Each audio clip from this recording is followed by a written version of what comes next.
नमस्कार, जय हिंद, वंदे मातरम।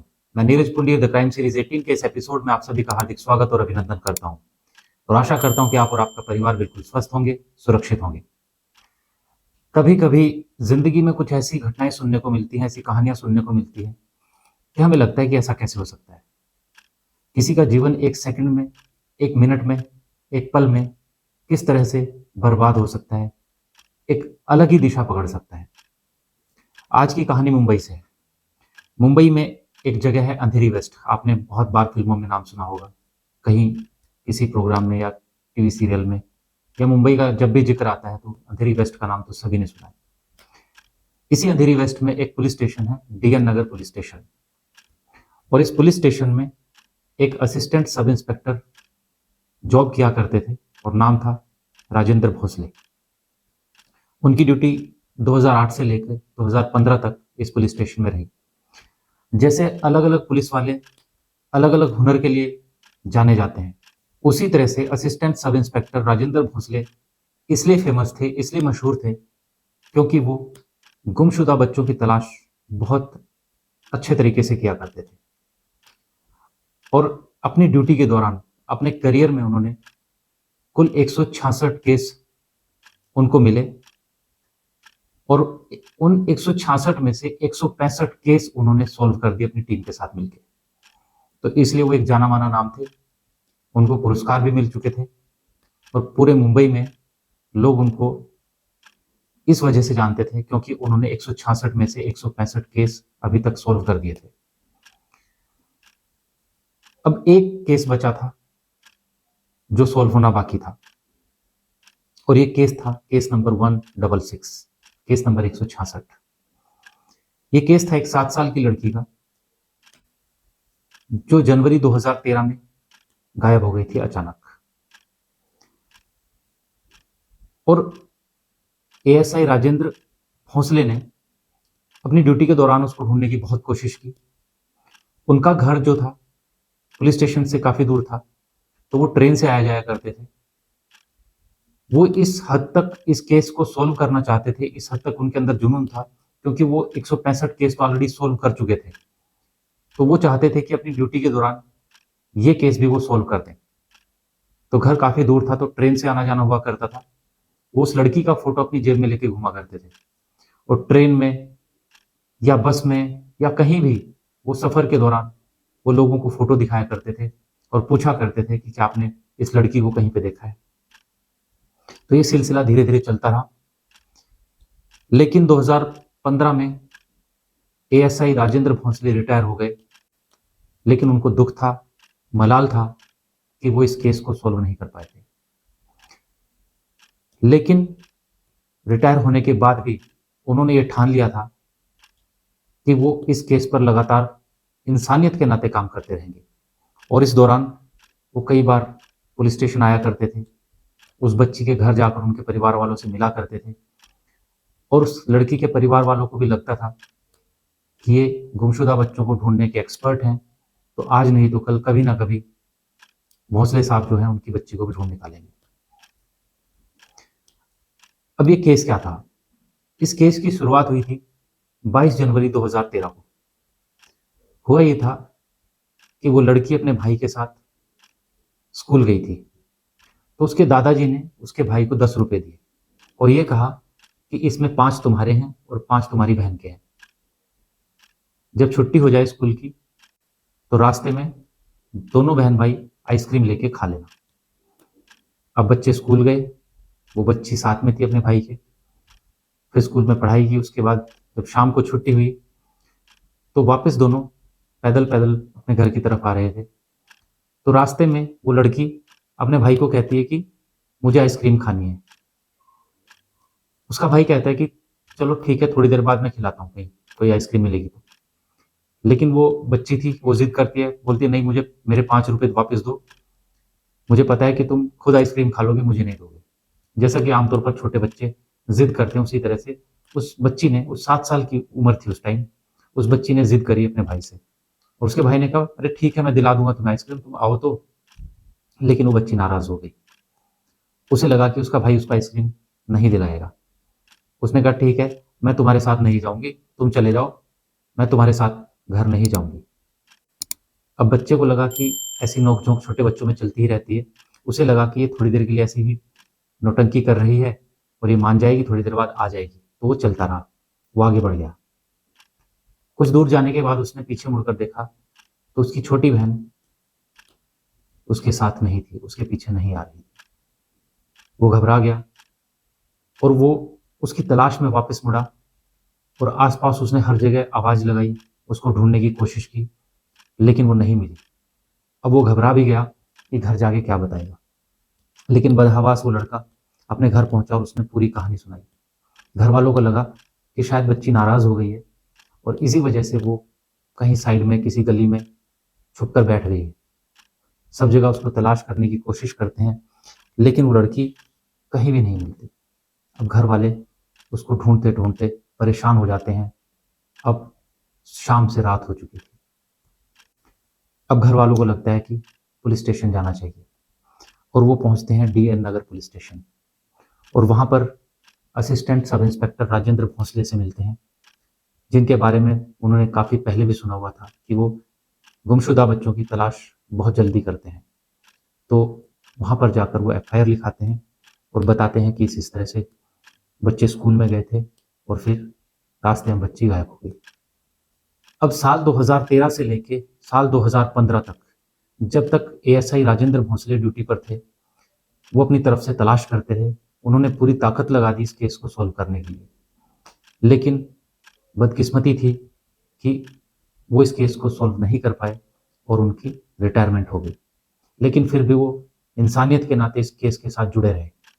तो जब ये एफआईआर लिखाई गई डीएन नगर पुलिस स्टेशन में कि बच्ची लापता हो चुकी है, तो उस बच्ची के फोटोज बनाए गए, पोस्टर्स बनाए गए, पैम्पलेट्स बांटे गए और कुछ एनजीओज ने जगह जगह जाकर वो पोस्टर चिपकाए और लोगों ने सोशल मीडिया पर उस लड़की के बारे में जानकारी दी, उसके फोटो डाले और कुछ कॉन्टैक्ट नंबर डाल दिए कि अगर किसी को ये लड़की दिखाई दे, कहीं मिले, तो इन नंबर्स पे कॉन्टैक्ट करें और इसकी जानकारी उनके घर वालों को दें।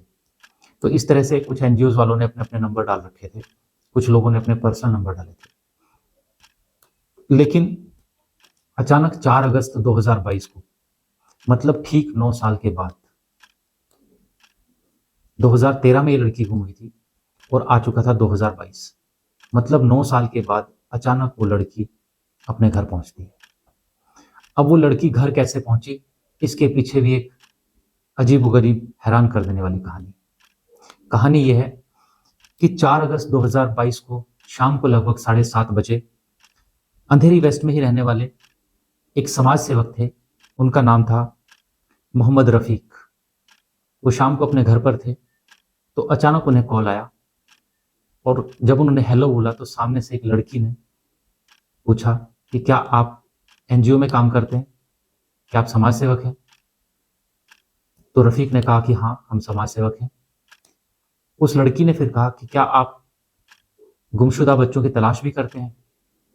तो रफीक ने पूछा कि हाँ, हम करते हैं, ऐसी क्या बात है, हमें साफ साफ बताइए।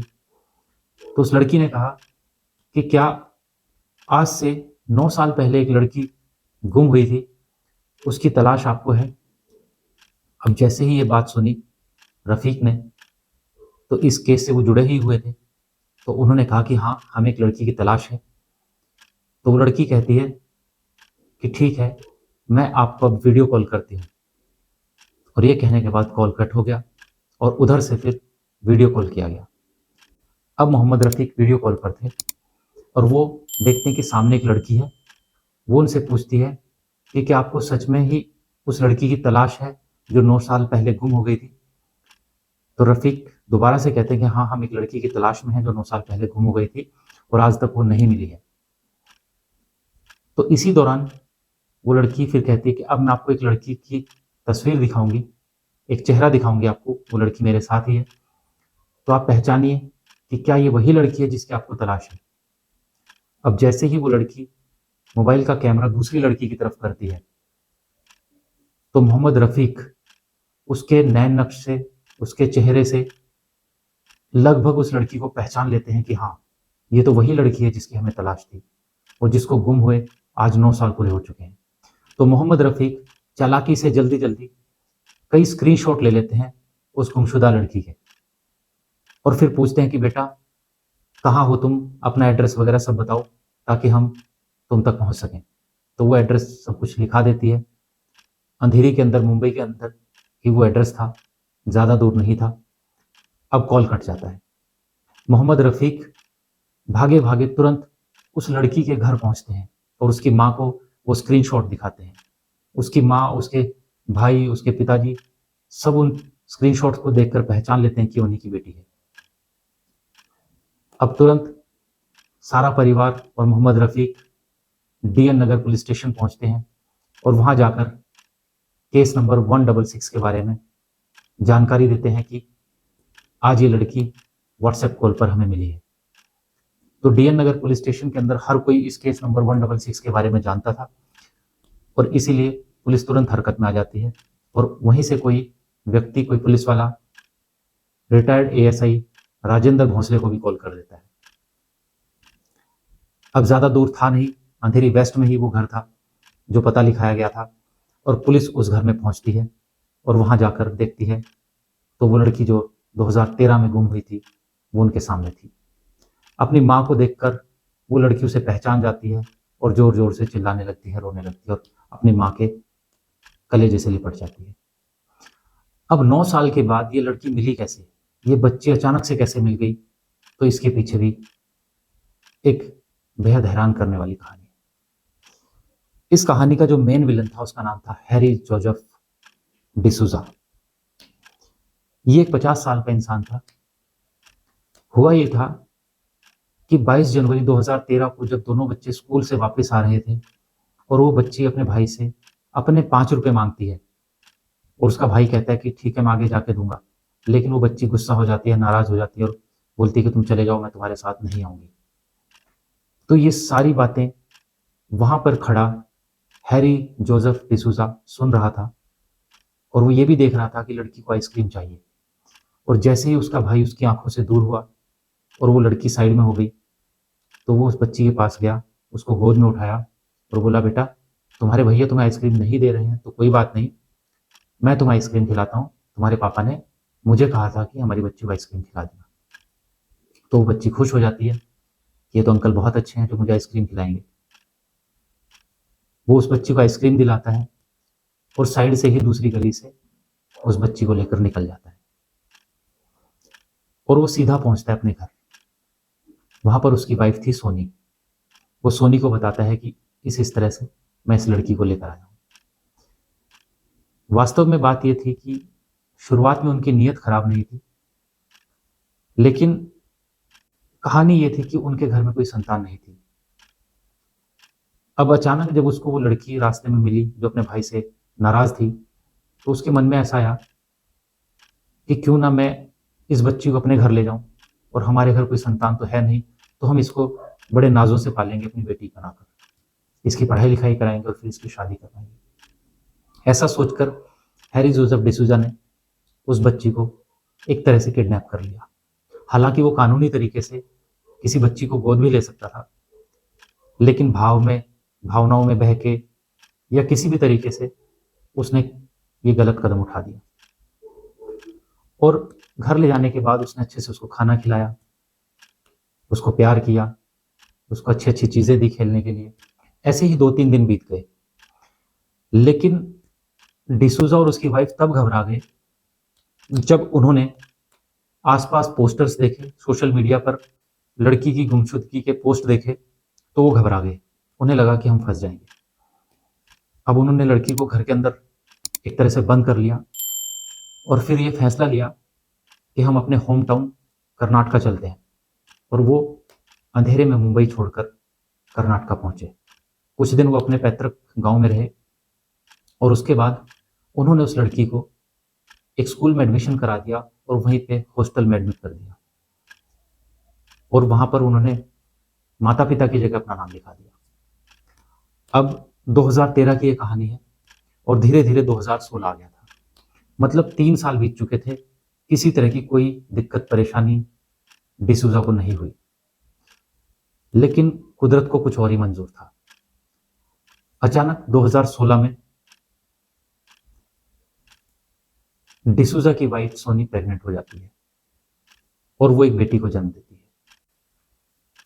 तो अब हुआ ये कि उन्होंने एक लड़की को किडनैप कर लिया था और ये सोचा था कि हम इसे अपनी बेटी बनाकर रखेंगे, इसे बहुत प्यार देंगे।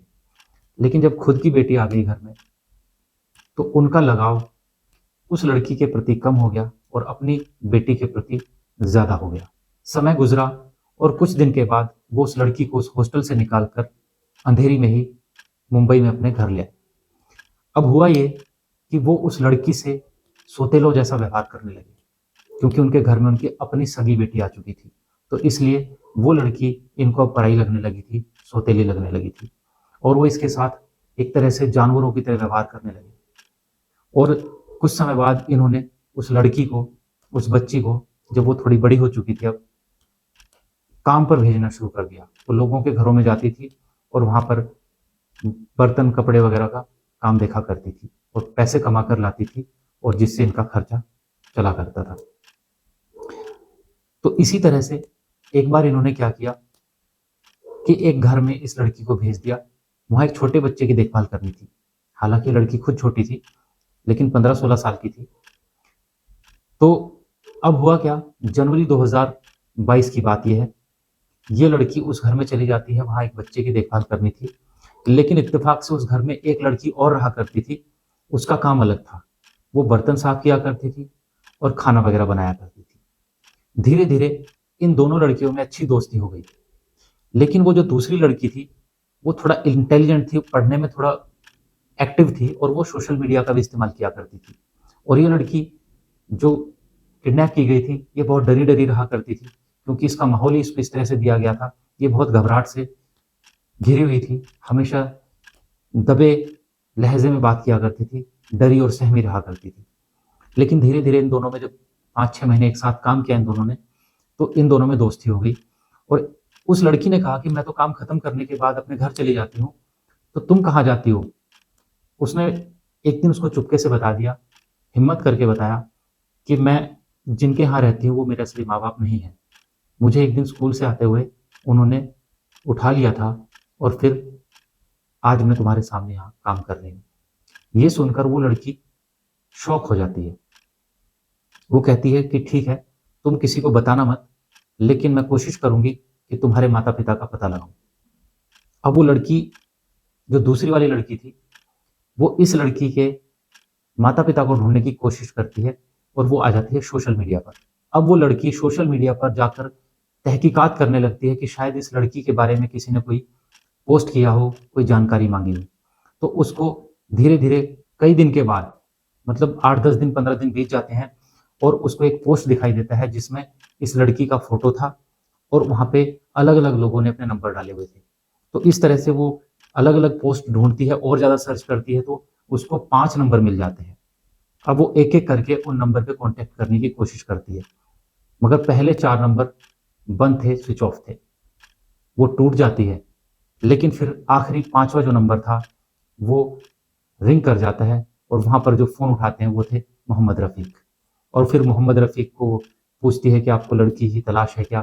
फिर वो वीडियो कॉल करके उस लड़की को दिखाती है और फिर मोहम्मद रफीक उसके परिवार को लेकर पुलिस के साथ उस घर से बरामद कर लेते हैं उस लड़की को। तो इस तरह एक फोन कॉल से, एक लड़की की चालाकी की वजह से, एक गुमशुदा लड़की जो 2013 में गुम हुई थी और 2022 में अपने माता पिता से मिल जाती है। अब पुलिस डिसूजा को गिरफ्तार कर लेती है, उस पर मुकदमा चलाया जाता है और उसे जेल भेज दिया जाता है। तो ये थी आज की कहानी, जो बहुत हैरान करने वाली थी और मुझे ऐसा लगता है कि आपने शायद ही कभी इस तरह की कोई कहानी सुनी हो। आशा करता हूं कि आपको आज का एपिसोड पसंद आया होगा। अगर पसंद आया हो तो हमारे चैनल को लाइक, शेयर और सब्सक्राइब जरूर करें। धन्यवाद।